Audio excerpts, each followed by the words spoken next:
Dito po sa impeachment natin, attorney, unahin lang muna natin, no? Nakalipas na po yung tatlong pagdinig.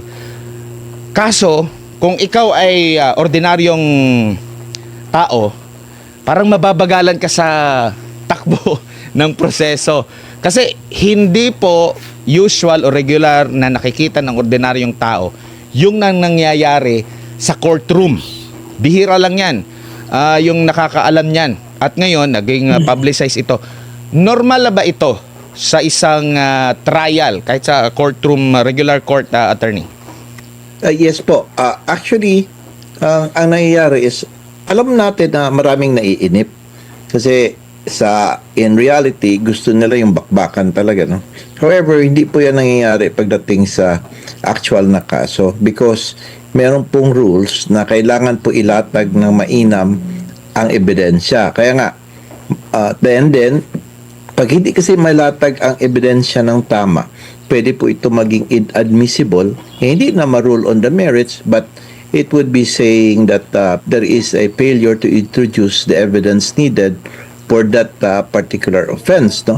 Kaya maraming nagsasabi na dapat sana yung defense stipulate na lang nila yung existence of the video. Total, napanood naman namin yan. Nandyan naman yan. Nakita naman ng lahat. No? Tapos, ang sabi nila, dahil sinabi ni Attorney Binluan na inadmit, so dapat ganun lang pa rin pala. Tanong-tanungin pa nila, inadmit naman kasi sabi niya, salita daw yun ng isang nanay at kapatid at bilang asawa, no? Sabi yan. Now, yun ang pinapalabas din, no? So dapat daw kasi undeniable ng existent nun, dapat ang defense should have just admitted it. Yun po yung mga senyales na nababagot at naiinip na po yung mga tao para bakbaka na po kung ano po yung tinatawag nating mens rea, yung criminal intent, no, by doing that, by making that statement. Ano ba ang interpretasyon niyan? Gusto kasi na doon ang argument whether or not yun po pa talaga is grave threat, no? Parang gusto nila i-shortcut na hindi na kailangan yun kasi talagang kailangang diretso na tayo sa discussion na ito. Yun ang kanilang gusto, Admar. Oo nga, kasi kumbaga, sabi nga, nung nakapanayam ko si Attorney Panelo, milyon-milyong tao nang nakapanood nito. Naging trending ito, hindi lang buong Pilipinas, worldwide. Pero nakikita nyo po ba na maaring estratehiya ito ng PROSEC para mapahaba at laging ma-instill, matatak sa utak ng tao yung ginagamit na terminong merong kinontrata, lalo na yung pagde-deliver ng PROSEC, attorney? Yes, I respect the view of Attorney Panelo, no? Pero to my mind, no, hindi kasi pwede mag-apply yung ganyang klaseng style sa ganitong klaseng proceedings. Malamang po sa regular courts natin pwede yan, no? But in this kind of proceedings, hindi po pwede. Ang issue kasi is not only whether that video exists. Hindi po lang yan ang issue. Ang real issue nito is that yung pong video ba na yan legally, fairly, and credibly ba na magamit ng prosecution to prove an impeachable offense, no? Kasi ang impeachment proceeding po is sui generis. Alam po natin yan, no? It's not an ordinary criminal, civil, administrative case, no? It is both legal and political in nature. O, klaro po yan, ha? So, there is that impeachment court kasi at meron din po tayong tinatawag na court of public opinion. Nawala po yan sa regular court. Sa regular courts, bawal mag-video-video doon, no? Isa lang ang boss doon, kundi ang regular court. Dito po, aside from the fact na may impeachment court, meron pong mga taong nanonood na interesado. So, we have this court of public opinion, Admar, no? So, kaya, ang prosecution, dapat gawin nila, they have to do more than simply saying that the video exists, no?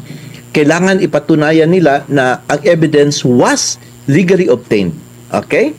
Properly authenticated, fairly presented, wala pong butas, no? And not gathered or used for purely political purpose. Yan po pinaka-importante, ha, na dapat ipakita nila na hindi po yan siya kinuha or ginather para gamiting pampolitikal, no? Because if the defense here, yung panel nila season, will be able to show that the evidence was procured, selected, or presented as part of a political operation against this Inday Sara, who is a political enemy, then the foundation of the prosecution's narrative becomes seriously weakened. Kasi ganito yan eh. Pinipresent lang nila yung splice nung 2-minute video. Now, we have to know the whole context. At saka lahat po ng surrounding circumstances, not only that video, but what happened during that day, the day before and everything. Sa kailangan ma-establish po yung synchronized and consistent na pag-persecute o pag-o-oppress kang Inday Sara. That's the reason why she had said that, no? Yun po ang narrative ng defense at kailangan nilang ma-prove yan. Ang prosecution naman hindi. Legal itong ginawa namin. Para lang talaga dahil sinabi niyan, tatanggalin namin. So they have to stick with the law. And they Opo. would not say it's not political in nature. Yun po ang dahilan eh. Kaya magtataka po yung iba, bakit grabe yung objection, grabe yung cross-examination? Kasi gusto nila malaman kung dinadaan nyo ba ito ng paspasan or kinuha lang ito kay for purposes of prosecuting Inday Sara dahil meron kayong selective persecution. Kita mo, Edmar, ha, yung mga questions on the cross, ha, that ang unang mga things na nangyari is that kayo lang ba motopropyo ang gumawa nito? Nagsabi ba kayo sa PSG? Nagpunta ba kayo sa National Security Council? Nagpunta ba kayo doon sa CIDG, sa AFP, intelligence? Kasi sabi nyo, it is a matter of national security or threat to the life of the president. Did you do that? So hindi daw. So ibig sabihin, on that point, the defense is trying to prove na ginagamit ito political. Sila naman, they should have, a prosecution should have presented na hindi na kailangan ang pag-present yung sa PSG and everything. So, ganun na, no? Second, sabi na naman ng defense is that, sige, itong, bakit ang inimbestigahan ninyo, ito lang pag yung threat against the president, pero hindi nyo inimbestigahan yung sinabi ni Inday Sara na ang security ko, may security ako, at yung statement na yun, bakit hindi ka rin gumawa ng grabbing investigation with respect kay Inday Sara because he is also the second highest person in the elected official in the land. So ibig sabihin kung focus nyo lang si BBM, klaro political in nature. Yun ang laban dito, laban Opo. dito.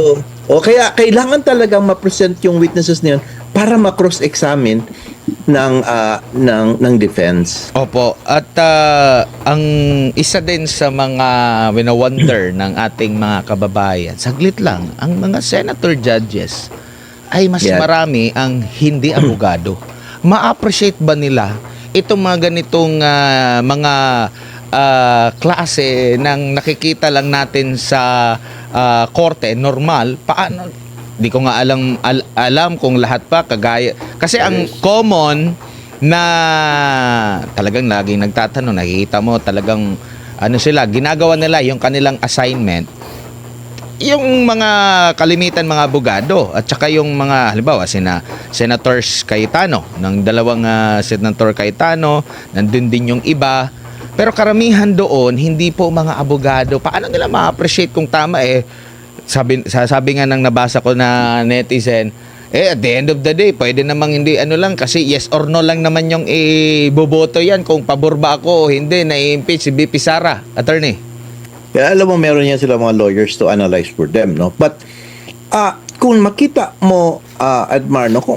Gusto ko kasi sa ating mga nanonood dito, na laliman nila ang pag-intindi sa nangyayari ba? And they will not just stick to the four corners of that law na sinasabing may grave threats. Ang purpose talaga, bakit ini-enforce yun?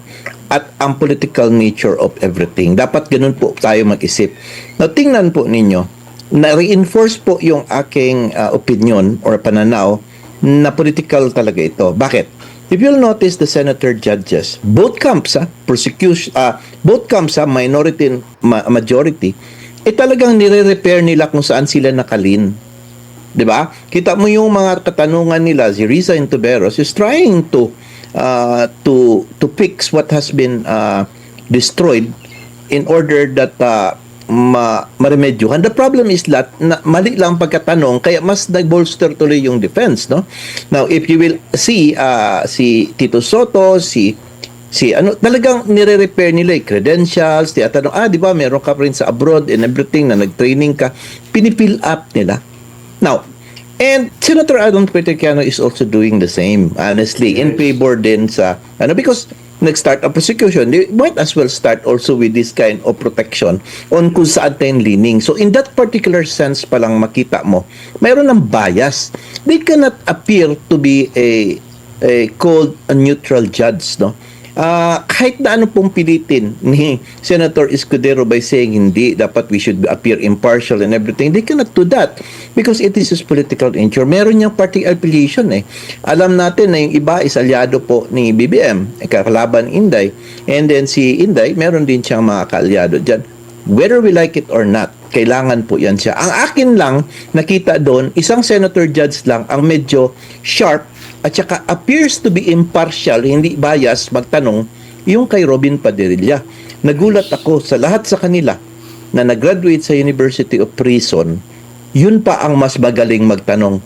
At ang katanungan po niya, directed to the witness, never directed to the lawyers. Kasi ang clarificatory questions po ng mga senator judges or mga judges for that matter should be directed to the witness, not directed to the lawyers. Huwag mong tanungin because that is their theory. Hindi yan sila ang nagtatestify. No matter how long their statements there, that will not supposedly be used as a basis to arrive at a decision. Dapat a basis ng evidence na piniresenta. Ganyan yan siya, Mar, no? Ang style ng impeachment dahil nga sui generis ito siya. Walang limitasyon sa kung ano yung itatanong maliban na lang doon sa pinuna na parang pang last part na dapat, attorney.